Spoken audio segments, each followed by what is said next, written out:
This is Angee Gonzalez, and she is running for Alderperson of the 26th Ward. Good afternoon, Angee. How are you? I'm doing well, Trudy. How are you?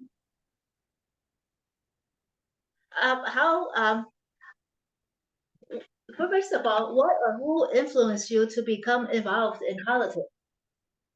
So I'm a grandmother, and I have between my husband and I, we're going on 21 grandchildren, and they're being raised in the community where I was raised, and I want them to have a better life.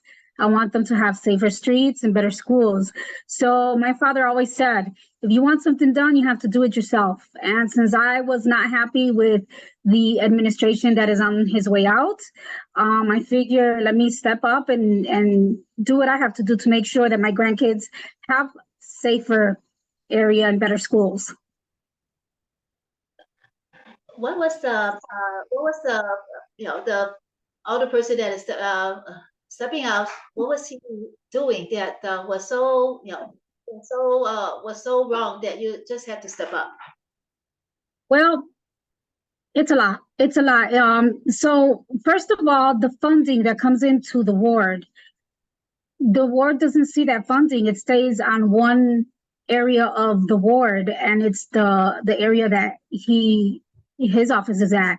And that funding can provide programs for our kids. It could provide better streets. It could beautify our communities. And it needs to be distributed throughout the entire 26th ward and not just a certain area. And then the current administration works for, as he puts it, and I'm quoting him, people that look like him. Well, the 26th ward is a very diverse community. And so I want to work for everyone, not just the chosen few. Just a second, there was someone that tried to call me and then about out there. Okay, there we go. Angee, he was only working for people that look like him. So what is the phone, please? Okay. You're gonna have to cut this. So what is the yeah, just a second.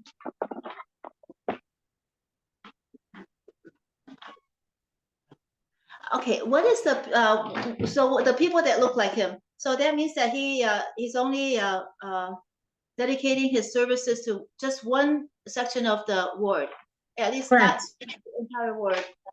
Correct. And that part of the ward is and he has been doing that for all 4 years, right?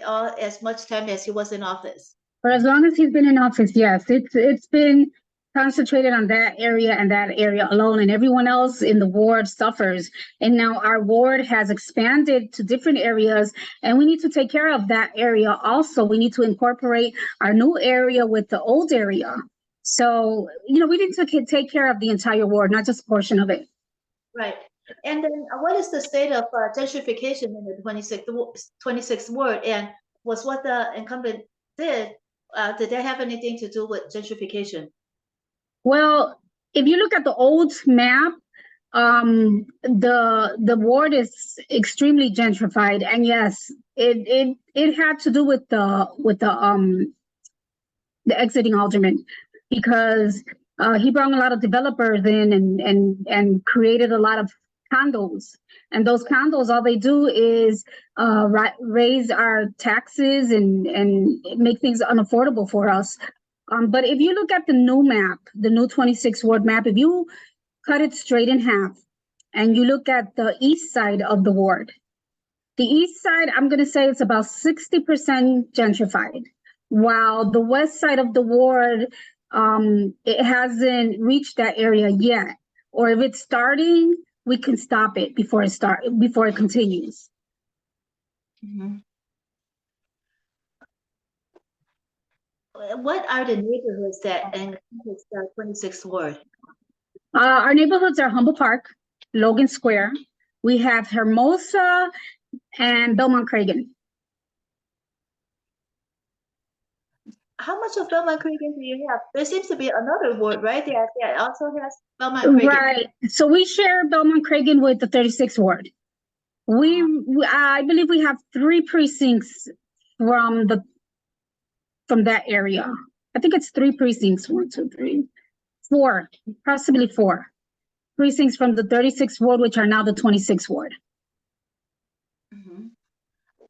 So how much of the ward is like new, after the remap? And did you, when you went out to talk with those people, what are their concerns? Are they similar to the concerns of the people that are in the original 26th ward? Well, our map is pretty gerrymandered. It really is.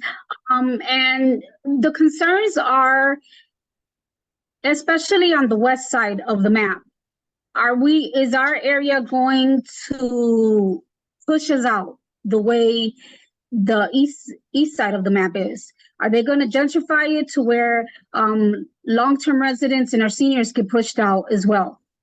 That's one of the biggest concerns that I heard as I was canvassing. And the property taxes. Everyone is concerned about the property taxes.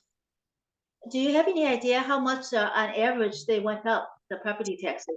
Well, the people that I spoke to, some people say their property taxes have gone up about $6,000 to $10,000. Wow, that's almost like 100%, because was it the original bill somewhere between like maybe 3,000 to 4,000 annually? I have a friend who has a family house, and she had to sell her house because her taxes were at $10,000. Wow. And she just couldn't afford it, so she had to sell and relocate. And it's really sad because she was raised there. She raised her children there. So our long-term residents can't afford to live here anymore. Mm-hmm. And the gentrification, according to Fritz Kagi, the new assessor, he was trying to even out the assessment so that anything that goes up in assessments would hit the businesses more, because before the other burials seem to favor businesses, but it seems as if this assessment really hit Pilsen, and they're about close to Pilsen as well, right? Or no? Yes. So yeah, we're not that close, but we're close. Wow. And did Chris Kaki go to your ward to talk with the people? Because I know that he went to Pilsen to talk with people about the. Well, honestly, he didn't come knocking on my door. Mm-hmm. I haven't talked to him, and I think he needs to do a reassessment because the taxes here are ridiculously high. Our seniors are at a loss for words, as I am right now, because we just don't know what to do because the taxes are extremely high. It's just ridiculous. You can't live on a fixed income and pay these kind of taxes. Right. Do you what about your senior fees exemption? This might be out of your area of expertise, but sometimes when seniors have their freeze exemption, their assessment stays at that point where they reach 65 or something like that. Does that protect some of the seniors? Do you know, or are all the seniors? It protects some of them, but like my mom is 80 years old. She has a 3-story Greystone. Her taxes are really high, and I rent a unit from her. My brother rents a unit, and she's got other people renting. But if we weren't there to help her, I don't know if my mom would be able to pay the taxes on the building, because she has multi-unit. Even though she's 80, her taxes are high. Mm-hmm. Because she's a landlord. Right. The exemption only applies to those seniors that have their own residence. It doesn't apply to seniors who are property owners. With multi-units, right? But even the multi-unit owners, if you're a senior, you have a fixed income, and with the taxes the way they are, rent is just not covering it. So they have to take from their savings and their retirement to pay for the added expenses. So it helps to a certain degree, but doesn't help completely. What do the business owners tell you are their major concerns? Business owners, well, they're concerned with taxes, they're concerned with structural issues, and they want to see more businesses in our ward. We have a lot of storefronts that are empty up and down North Avenue, Armitage, Grand. It's just, there's a lot of storefronts that could be used and bring in new businesses. Structural issues. What do they mean when they're concerned about structural issues about their building or about the state of affairs in the ward? Some of them are concerned with the actual structural. Some of them rent, so the landlords are not investing into the property, and it's leaves the property not so pretty, and things tend to fall apart. But you still have to pay your rent if you want to keep your business. And then we have businesses who need to repair. They may need new windows or new doors or a little beautification for their remodeling for their businesses, and they can't afford it because it's the taxes. Everything is about these taxes. So not only the assessments are high, is it also the various bodies that are asking for taxes, have those gone up too, that is causing this increase in taxes? Do you have any idea? I would say, yeah, everything is going up, the taxes, inflation, everything, and it doesn't seem like there's no rent caps. The amount of money that people are making is just not falling into place with how high the taxes are, inflation. Things are just not falling into place. So it's very difficult. What are your plans to help address the property taxes and the businesses' concerns and the vacancies? Well, I think we need to sit down and speak with our county assessor, Mr. Fritz Kagi, and we need to demand a reevaluation of our taxes here, of our we just need to do a property assessment, and there's solutions. There has to be we can create ordinances to help with homeowners getting a tax freeze, and maybe remove some of the taxes like the garbage tax, and alleviate a little bit with the sewer tax. I mean, there has to be some solutions that we can come up with our assessor, where our especially our seniors who have property, where it can alleviate some. Every little bit helps. Yeah, the garbage tax really went up. We didn't even have it before, so now every month with the garbage tax and the water bill, it went up astronomically. Right. The light has also gone up. I mean, everything is going up, and everything is going up. The salaries are not going up. The monthly income that seniors are getting, those things are not going up. So it's just not matching with what people have to pay. Mm-hmm. So you think that when you talk with the business owners and find a way to reduce taxes, are you concerned that other alderpersons, have you spoken with any of the other incumbents or the other people running? Do they have the same problems? Will you have allies to work with? Because this might be happening in a lot of other wards as well. I believe it's happening everywhere. Yes, it's. I think it's a citywide issue. Mm-hmm. Do you think that when you is this enough? But what else can you do in addition to this? Like with getting more input, getting more research done to find solutions to these problems of. Well, I think having a community forum and getting feedback from the community on what they want to see done, on what they want to see changed. But and I think also using TIF money where it should be used for businesses, for the local schools, because I think the TIF money is being used in the wrong places, and so we need to do better. We need to do better for our communities. Do you know how the TIF money is bleeding out of your community? I've kind of heard that before, and I didn't understand it. Is it the mayor or who is removing that TIF money out of the community?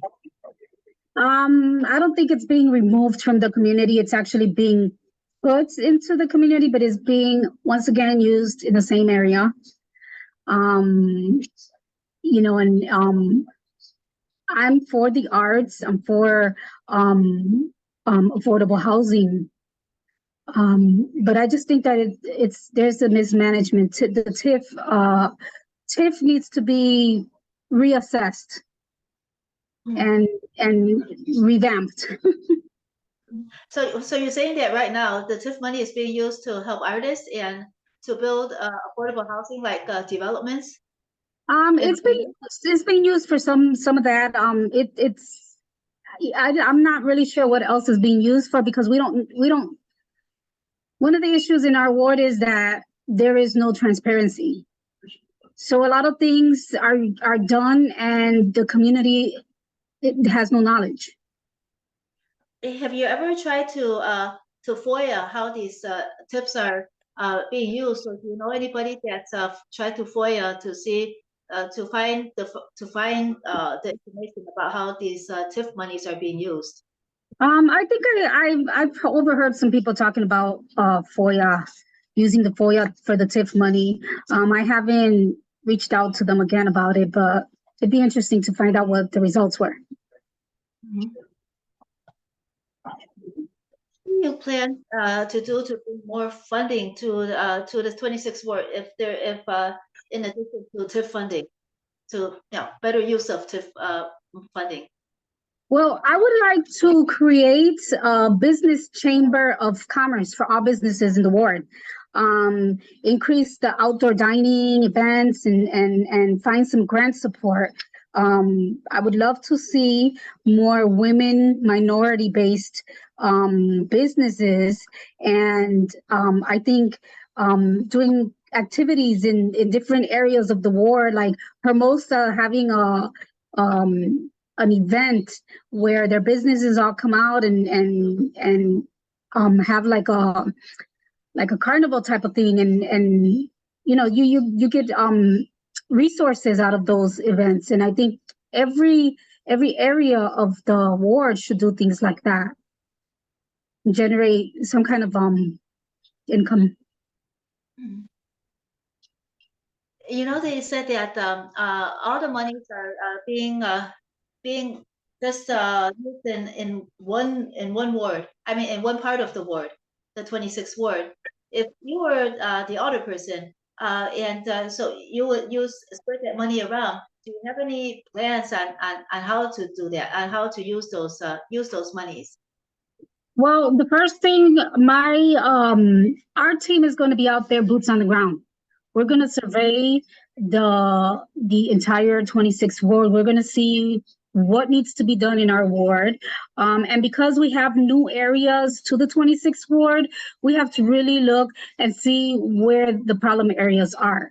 Invest money into the areas that really need it. We need to invest in beautification of our ward. Our trees are hanging, falling, and we just need a lot of city services here. And just having community meetings where everyone in the community, in the 26th ward community, is invited for a forum where they can give us input on what is needed in their area. And, you know, we make a list and we take it from there. one of the go ahead. You go ahead. You go ahead. Well, one of the things that I think is very important is our community involvement. You know, when things need to be done, when things need to be changed, if we need to invest in something, the community has to say so. It can't be just a decision of the alderperson. There has to be some kind of community involvement where the community is making decisions on what is going on in their community. When you canvass and talk with people, are they enthusiastic about becoming involved in this decision making and in this on the state of the community? Yes, absolutely. Because right now, most of the 26th ward feels neglected and feels like their voice is not heard, like they don't have a seat at the table. With our organization, we want everyone's voice to be heard, and we want everyone to have a seat at the table. This is not just a decision for the alderperson. This is a community-based office, and I would be working for the community. So I have to do what the community says. You were a committee person of the 26th ward, and you still are, right? I am, yes. So what have you been doing as committee person that you could apply over if you win the election and become alderperson of the 26th ward? Well, I will continue meeting with community with the community. Right now, I hold little forums and meet and greets, and I invite everyone. I'm not just inviting one side of the ward, or if you don't like me, it's okay. You don't have to like me, but this is your community. Come talk to me. Tell me what you want. And that's what I'm going to continue to do. I'm going to listen to the people in the 26th ward because they know their community, they know what they want, and they know what they need. So when you have your meet and greets, the people that don't like you, do they come and when they share their concerns with you, could you give us an example of what happens and how you address those concerns as a committee person? Well, I did have a meet and greet one day where someone came and said to me, you know, I'm not voting for you because I don't like you. Okay, that is absolutely okay. I don't have a problem with that. That is their decision, their choice, their vote. It's their voice. But what I can say is give me the opportunity to be your alderperson, and I guarantee come next election, you're going to want to vote for me. You're going to want me to stay in office because the services that I'm going to provide are going to be top notch. They're going to be 5-star services. So it's okay. You don't have to vote for me now, but if you do, you will not regret it. When you hold these meet and greets and these community meetings with people as committee person, are they well attended, and what are they like in addition to just like talking to just so that we have an idea about how you work as committee person and how you might work as. Well, I welcome everyone to my meetings. I welcome everyone to the office. The problem is that because I'm not a part of the clique, people don't want to meet with me. People don't want to talk to me. And it's okay. It's okay, but one day they're going to have to meet me and get to know me. And when they get to know me, they're going to realize, wow, I don't like her for no reason. Because I am totally for the people. I am totally for the community. Everything I do for the community. I don't do it for myself. I do it for everyone. When you say that you're not part of the clique, are you talking about the people that are with the outgoing person, or are you talking about the Democratic Commission? No, the outgoing person. If you're not part of the clique, then you're not favored and you're not welcomed. Mm-hmm. How hard was it for you to win that committee person election? Because that was the first political office you ever held, right? Yes. So it was hard in the sense that I had to be out there. I had to be out there all day until I couldn't be out there anymore. I had to be out there in the freezing cold. I knocked on every door I could possibly knock on. I talked to everyone that would listen to me. If you walked next to me, I was talking to you. I stood out in the cold during the pandemic, talking to people, telling them, what I was about.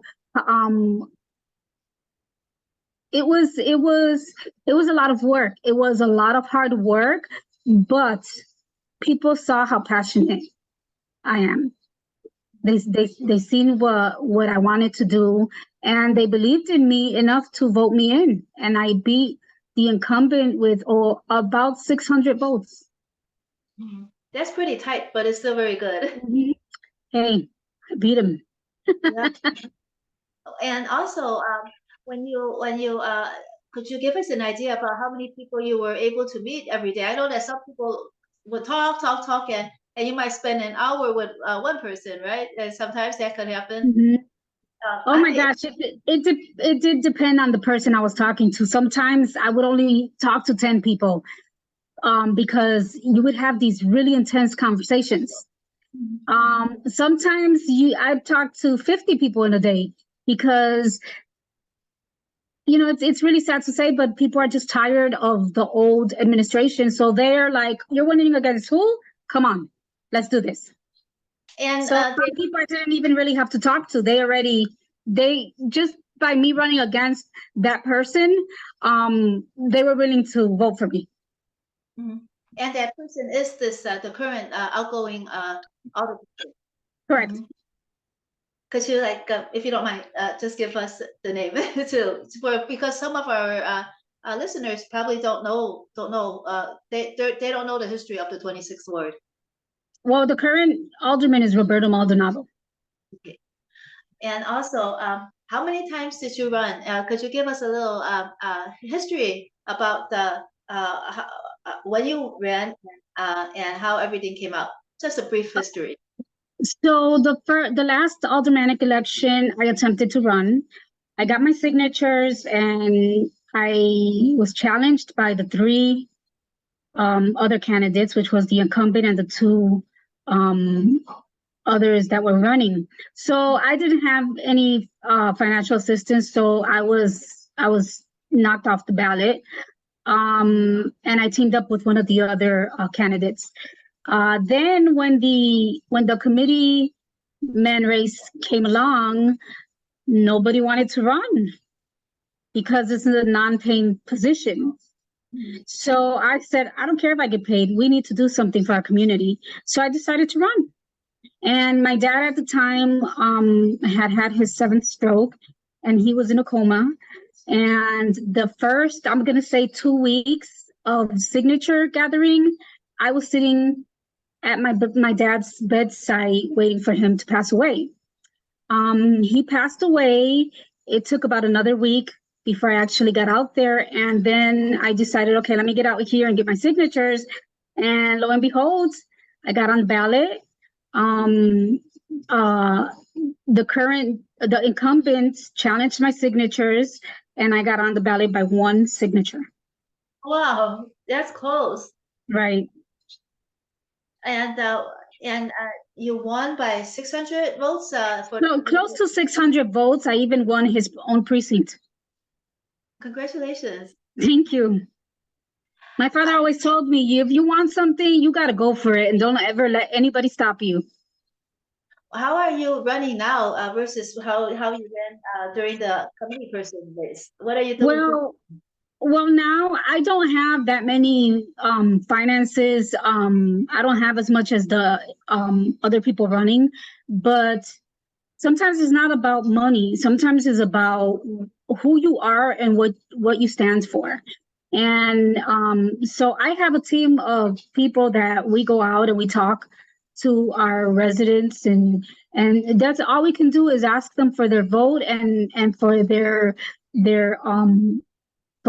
support. That's all we can do, and hope that they trust us enough to elect me into office. When you were canvassing as when back as committee for the committee person race, and you were knocking on doors, did you have a team with you? Now you do have a team with you. At that time, did you have a team with you, or were you knocking on doors by yourself? So it's funny because I started off with a couple of people, and then some people started working, and things happened. And then my husband had to go, he went on a trip for 2 weeks, and I was by myself. So I would take like 10 blocks on a Saturday, and I would walk the entire blocks by myself, and I would go up and down the stairs in the buildings, and I'd go out there and not by alone.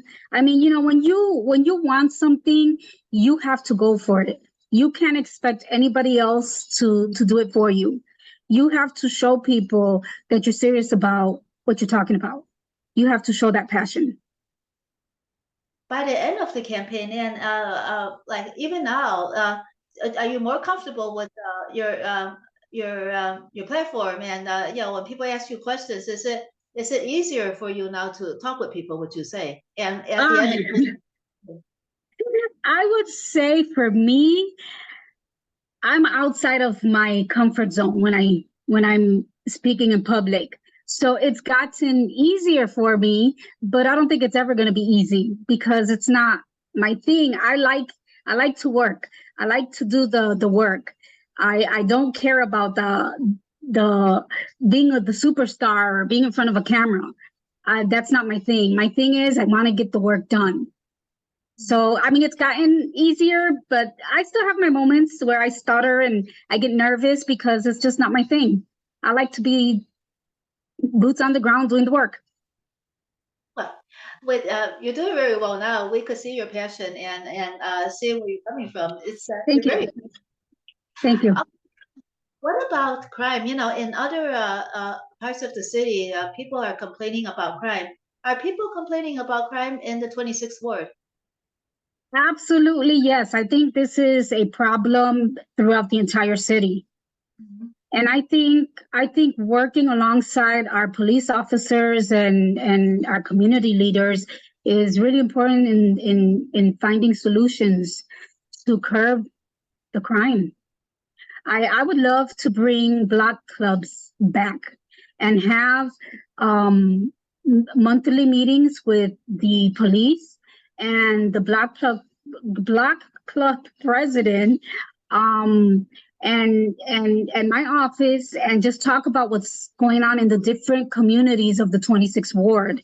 And together, I'm more than positive that we can find solutions to the issues that are happening in our ward. Because who knows better what's happening in your community than the people that live there. So they can come forward and bring their issues to the police, kind of like CAPS meetings, but this is a little different because it's every president from the block club will come and meet with the police representative and my office and our office. And we'll together we can find solutions to these issues. I'm almost positive of it. Have you been able to talk with the police? And if you have, but what have the police told you about their concerns in the 26th ward? I think it's the same everywhere. The carjackings, the stick ups, people. What we've been having lately is a group of guys will pull up in a car and get out as you're either warming your car up or you're going to your car, and they want your phone, and they tell you to unlock your phone, and they start telling you to ask people for money through Cash App. Mhm. And so that's what I've noticed here in the 26th ward has been happening as of late. Mhm. Wow. Yeah, so I mean, it's a concern. Police are telling us, put your phones down, look around you, be vigilant, be aware of your surroundings. I mean, that would help a lot. If you see something that doesn't seem right to you, call the police. If you are going to park and you see a strange car and you don't feel comfortable, don't park. Drive to your friend's house. Call the police and drive around until the police are there. But do not put yourself in a situation where you've seen that car there filled of individuals that look like they're about to do something to you. Drive away. Drive away. Don't put yourself in that situation. Does this happen in the daytime as well? It's been happening, yes, in day and night. And I think it's just something that's happening throughout our city. What about enforcement and let's say I know that the police could catch the some of the perpetrators if you know through their work, but what about like enforcement and prosecutions? Are you concerned about that as well? Well, I'm concerned that a lot of the violent crimes are not being punished, so to say. You know, these individuals are being placed in custody and released within 24 hours. There has to be a balance. And once a person is placed into custody and has to do some time, there has to be some rule where they're not just sitting there doing nothing. They have to take some courses, some schooling, some trades, something. They have to take some mental health classes, some substance abuse classes. They have to do something while they're in there, because if you just lock people up and don't do anything with them, sometimes when they come out, they're worse than when they went in. So there has to be some kind of reforms. There has to be something where when they go in, they occupy their time getting educated, learning a trade. Something needs to be done. And you will work toward that too, to getting that implemented, right? Absolutely, absolutely. What are so your priorities for funding in the 26th ward are to address those the businesses and helping the residents of you know, with high taxes, etc., and getting making what is it more affordable housing or something. You just tell me again. What are your priorities for funding in the 26th ward? Well, I think bringing businesses, training our youth, and with the homeless issue, I think, you know, it's really sad to see how many tents we have in our communities here. I think working and reaching out to social service programs, the housing and Catholic charities, teaming up to develop programs for mental health counseling, substance abuse, and not just that, but once they have housing, provide them classes so that they learn how to handle their finances, so they're not stuck back in the situation of being homeless. And also, I met with Mental Health Meets Hip Hop. I mean, this is for our younger kids, for our youth. It just sounds like such an amazing program because they incorporate music with mental health, services. And it's a group that I think I'm going to end up linking up with so that we can create something in the 26th ward where they do get mental health services, but incorporate the music with it. It's called Mental Health Meets Hip Hop. Oh, Mental Health Meets Hip Hop. They're social services. They're social workers. They're a group of social workers, and this is the program that they're bringing into our communities. And I'm excited to team up with them. That's admirable of them, because I heard that social workers are so overworked that I guess this group of social workers really want to go to the problem. Try to fix it. Right, right. They're going above and beyond the services to help in the 26th ward, and I'm really excited. I'm really excited for that. So they're not in any other ward. They're just they're based in the 26th ward and are working in the 26th ward. Do you know? I know they're working in the 26th ward. They have a little location here, but I don't know if they're outside of the 26th ward. I'm sure they are. But I just met them on Saturday, so I don't have the full information on them, but they are Mental Health Meets Hip Hop. Okay. They're an awesome group of people. Thank you for that. How do you plan to engage the youth in the 26th ward? Because, of course, they could, go into hip hop, and then, make sure that any mental issues that they have from such as gun violence or or home problems can be addressed. But how else do you plan to engage the youth in the 26th ward? Well, I think bringing them programs such as hip hop, such as art classes, because I have a art teacher that is willing to give her time for art classes, and I'm all about bringing free programs to the youth, because we have a lot of programs right now, but you have to pay $300 just for one person, for one of the kids, and if you're a family of 3 kids, that's a lot of money, especially if you're already struggling. So I think bringing in some free programs for the kids, and also engaging with the political aspect too, because we need more young people to get involved in politics, because we're getting older. Who's going to take the reins? Who's going to take on the other seats? We have to get the younger generation involved in politics. What about let's return to the homeless problem. You mentioned that there are a lot of tents in the 26th ward. Where are they located? We have a lot of tents inside of the Humboldt Park. They are off of California and North Avenue. In that area, we have a lot of tents there. We have some tents off of Hirsch and Central Park, I believe it is. So they're situated in different clusters. There's another cluster on Chicago and Kedzie. And it's just, it's a really sad thing to see, but when I'm in city council, I'm going to go wholeheartedly to help the homeless, because everyone should have a place to live. Everyone. These intersections, are they living in areas where there are parks, or are there tents set up on the streets?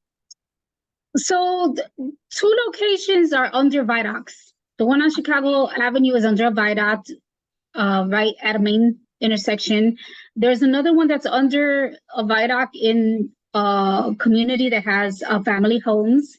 Then the ones that are inside the park are a real problem, because people are complaining they don't want to go to the park.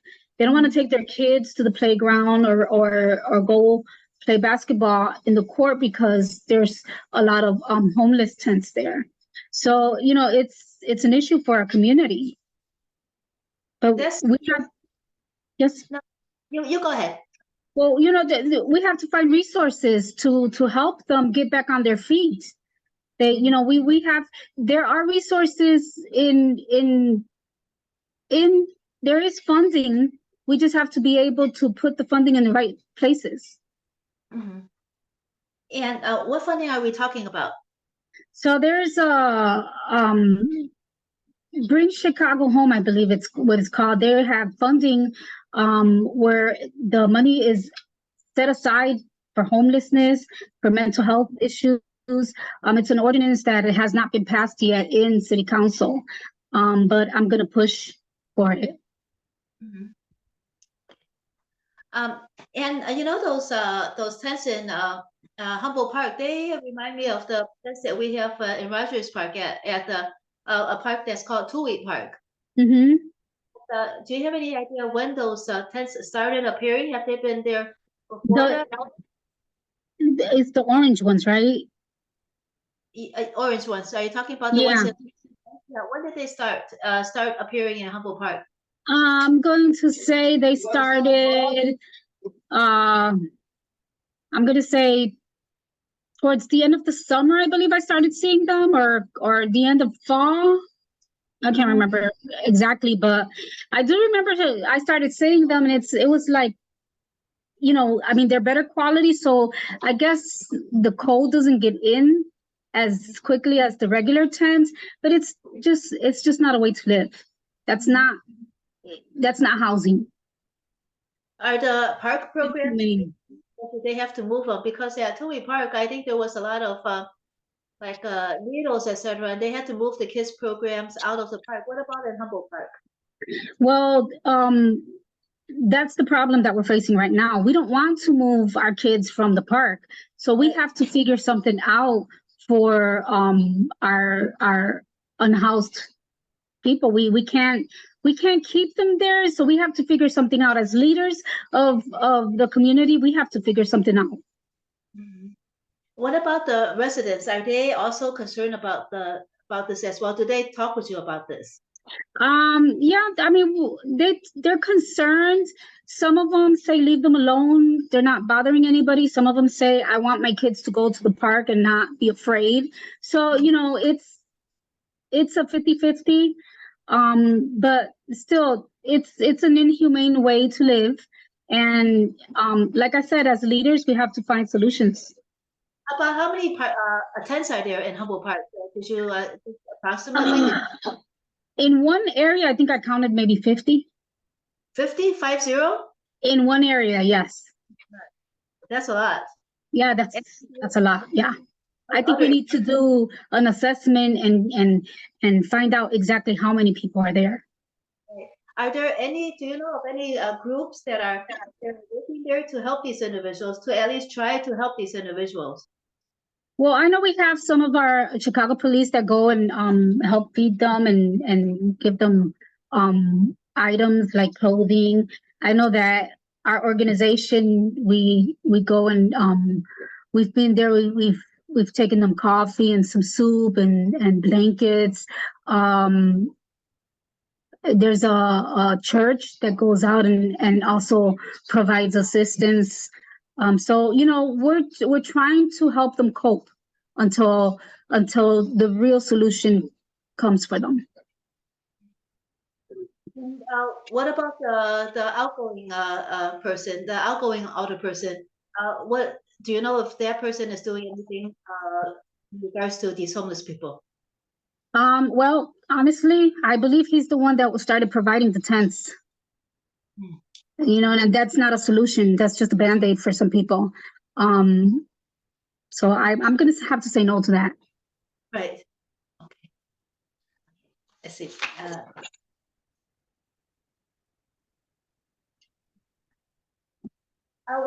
When you talk with parents, do parents give you their concerns? And if so, what are the parents' concerns?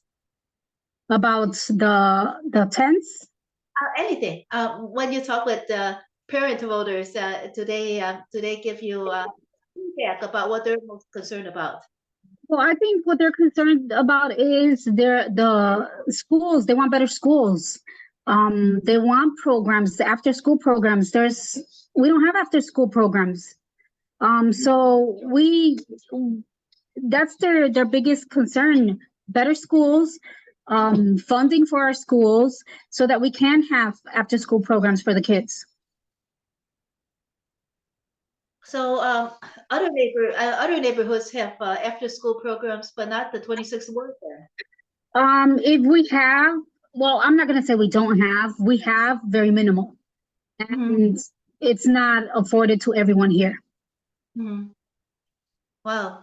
And how many parks do you have? Is Humboldt Park the only major park? Do you have any other parks in your area that might have programs for the youth? Humboldt Park is the biggest park in the 26th ward. We have Hermosa Park.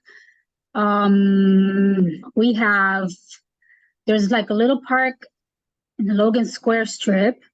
And there's another park, I don't know how to pronounce it, so I can't tell you the name of that park. But there's a couple of parks, but Humboldt Park is the biggest park that we have. There's Mozart Park. I'm trying to think about parks, but yeah, Humboldt Park is the biggest one. Yes.